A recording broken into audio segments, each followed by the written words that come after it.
আসসালামু আলাইকুম, সবাই কেমন আছেন?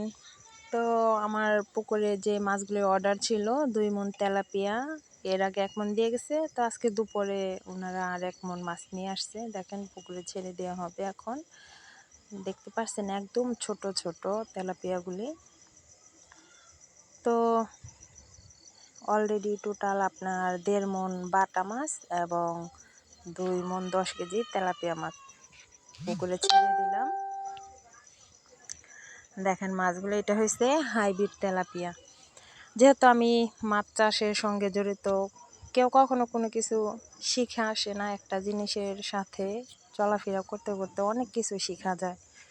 তো যাই হোক, আমি প্রথম বছরে আমার পুকুরে যত মাছ ছাড়ছিলাম সম্পূর্ণ মাছ কিনা। তো কিনা মাছ পুকুরে ছাড়ার পর অনেক প্রতারিত হতে হয়। ওনারা যে মাছটা যেভাবে বলে মাছটা সেভাবে হয় না, সেভাবে থাকে না, যার কারণে অনেক হয়রানিমূলক সমস্যা হয় এবং আর্থিক সমস্যা, মানে আপনার ব্যবসায় লাভ হবে না, লস হবে, লসের ঘাটতিটা থাকে বেশি। তো আমি এই বছর আর কি রানিং বছর আমি রেনু ফুটাইছি, আলহামদুলিল্লাহ অনেক ভালো ফলন হয়েছিল, মানে রেনুতে তো সফলতা হয়েছিল। তো বর্ষার ভিতরে মাছ বের হয়ে যাওয়ার কারণে কিছুটা ঘাটতি আছে, এই জন্য আর কি বাটা মাছ ছেড়ে দেয়া। আর তেলাপিয়া মাছটা আমার পুকুরে ছিলই না, যার কারণে তেলাপিয়া মাছটা পুকুরে ছেড়ে দিলাম।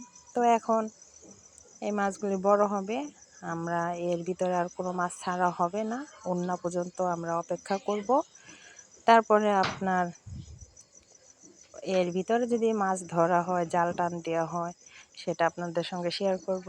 তো আজকে এ পর্যন্তই। সবাই ভালো থাকেন, সুস্থ থাকেন। আল্লাহ হাফেজ।